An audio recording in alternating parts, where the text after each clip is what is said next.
Hello everybody, Bran here. It's been almost 9 months on testosterone, a week away from 9 months, so that's exciting. So we're going to start off with the testosterone update.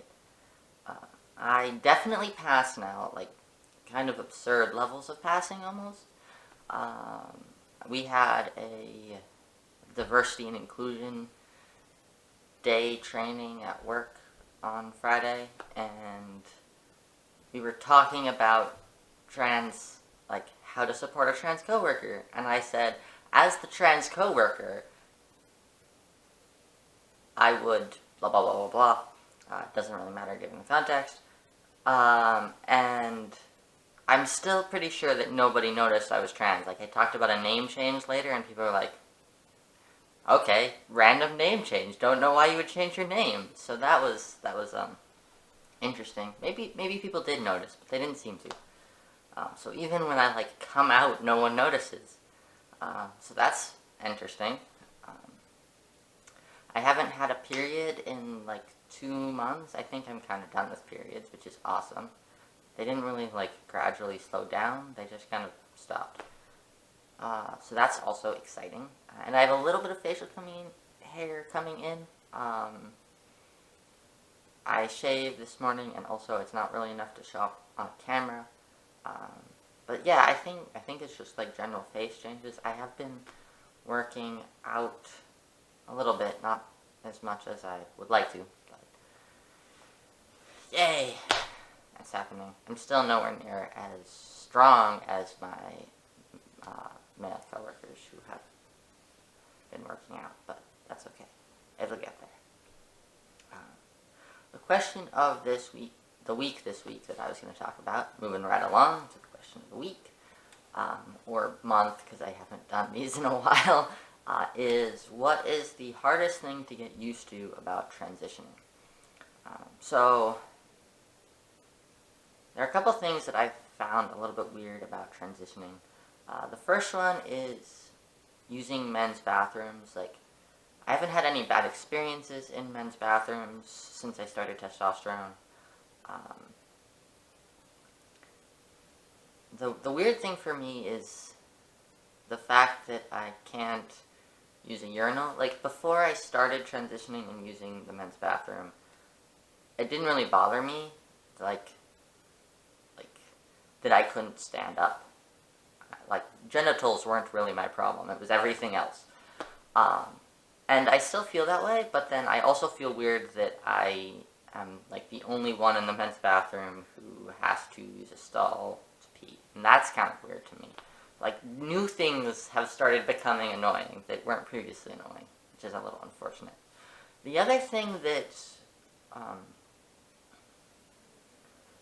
been taking some adjusting, and I'm still not adjusted to, is the characters that I identify with in movies, and also sexual orientation kinds of things. I think this is an issue for a lot of trans people, that when you're growing up, you come to terms with your sexuality and your gender identity, and yes, those are separate things, but society doesn't necessarily see them as separate things. So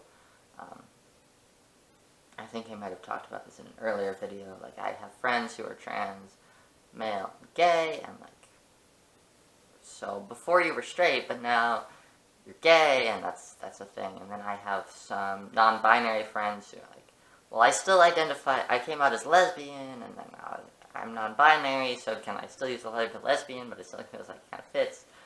For me, I'm still sort of straight, and the thing that's been taking some getting used to for me is that I'm still used to identifying with the female characters in movies, and with lesbian characters in TV shows and movies.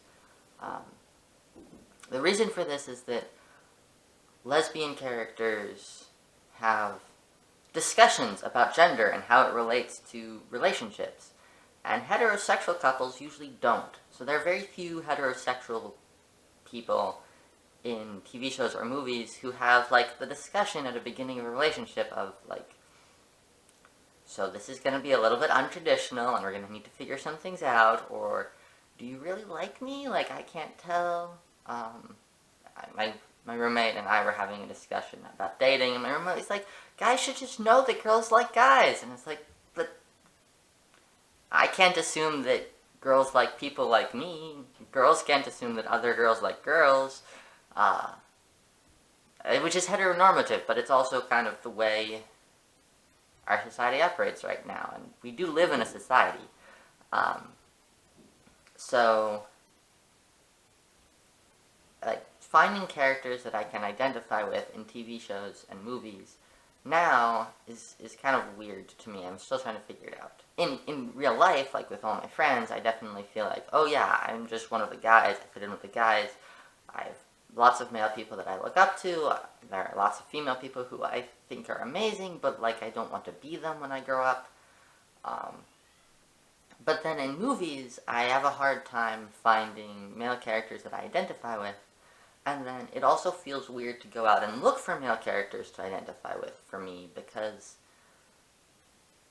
there's so much of a history of men being overrepresented that it feels weird to me to go looking for male characters. Like, I'm so used to going, oh yay, we finally have female representation in this. We finally have a female versions of Ocean's 11. We finally have a movie about Wonder Woman. We finally have Supergirl as a really awesome TV show. Like, there's all of this great stuff going on in representation for women, and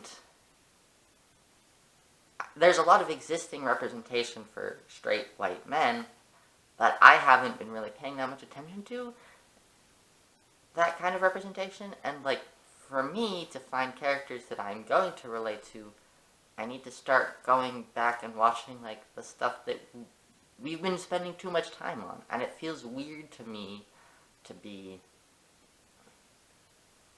supporting that, like, idea that television has to be about straight white men, because that's what I'm looking for in television, but at the same time, like, I haven't been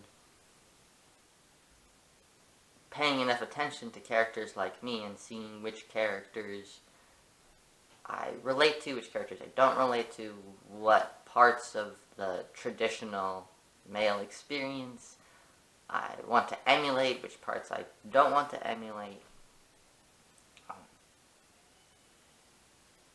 So that's weird to me. And there aren't a lot of trans male characters. I did find a TV show with a trans male character who lasted 2.5 seasons and was a regular character. It's Degrassi, The Next Generation, seasons 10 through 12. There are a lot of episodes, and I have been watching that a bit. The actress who plays the trans male character is cisgender. She does a pretty good job, but there's definitely parts of like her presentation and the haircuts that she has that is to like allow her to go back to school as a cis girl and keep being a girl. So it would be better if there was a trans male actor. But it's really well done. The writing is really well done. It's a really well done series. But there's not a lot of trans male representation in television and movies, and I'm not going to wait for that to happen before I start watching television and movies again. So yeah, that's the weirdest part of transitioning for me, is getting used to the fact that I'm like the majority now, even though the idea that straight white men are the majority, straight white neurotypical men are the majority is not, it's not true. People are just making things up. But the fact that I'm like looking for more representation that's like what we already have too much of, and I just hadn't been paying attention to it, that's the thing that's confusing me the most right now. Yeah. Anyway, bye!